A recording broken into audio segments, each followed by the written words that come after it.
ये दाऊद इब्राहिम कौन है और ये दाऊद इब्राहिम कहाँ का रहने वाला है और ये दाऊद इब्राहिम कितने सालों में डी कंपनी का मालिक कहलाने लगा।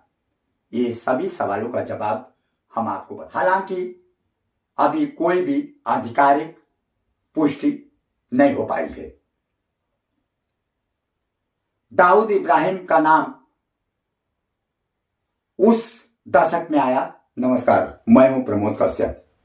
आतंकवाद से धरा दूषित है, इसे शुद्ध हो जाने दो, हाथ खोल दो वीरों की, महायुद्ध हो जाने दो। 1970 के दशक के पहले भारत दूषित था। भारत की आर्थिक राजधानी मुंबई पर कई बार आतंकी हमला हुए, कई बार बम ब्लास्ट हुए, कई बार सीरियल धमाका हुआ। इसमें कईयों की जानें चले गई।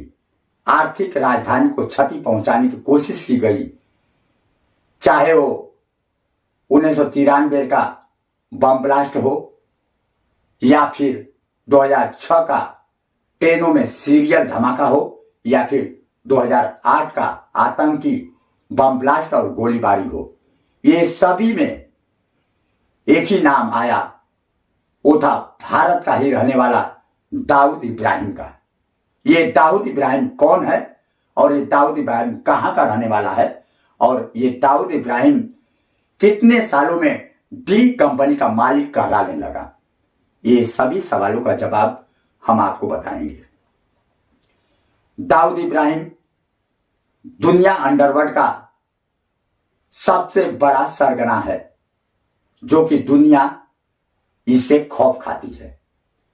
और दाऊद इब्राहिम भारत से खौफ खाता है।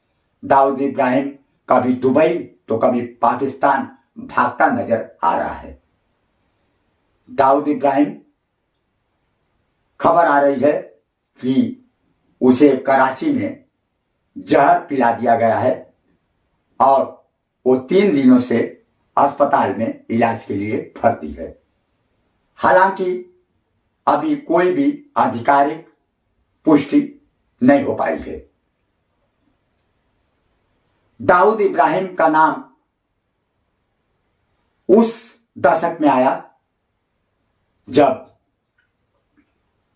12 मार्च 1993 दिन शुक्रवार जगह बॉम्बे स्टॉक एक्सचेंज, दलाल स्ट्रीट, समय 2:30। 28 मंजिला इमारत में के बेसमेंट में एक दोपहर 2:30 पे धमाका होता है और 50 लोगों की जान चले जाती है। इसके आधे घंटों के बाद एक और धमाका होता है, फिर दूसरा धमाका होता है, फिर तीसरा धमाका होता है। इस तरह से 12 जगहों पर 13 धमाके होते हैं। उसमें 257 लोगों की जानें चले जाती है और 713 लोग गंभीर रूप से घायल हो जाते हैं। इस बम ब्लास्ट में याकूब मेमन और दाऊद इब्राहिम का नाम सामने आया और इसे मुख्य आरोपी बनाया गया। इसके बाद जो है कि बताया जाता है कि 2006 के बाबरी मस्जिद विध्वंस के बदले में ये बम ब्लास्ट किया गया। इस तरह का दाऊद इब्राहिम ने कृत्य किया। इसके बाद एक 2006 का घटना जो कि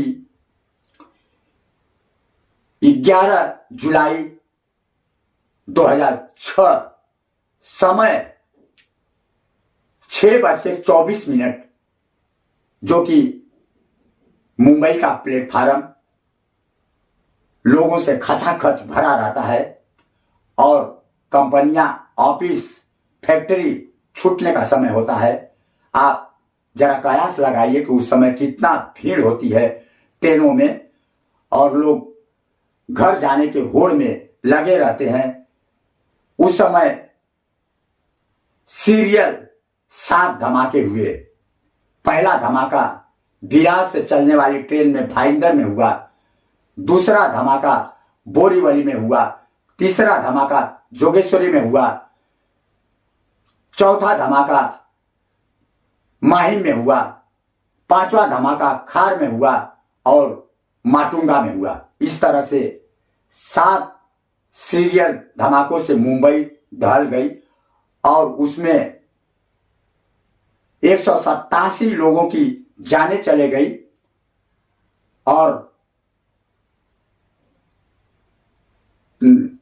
जो कि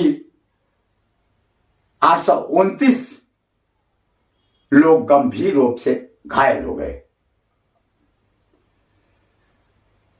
जिसमें कि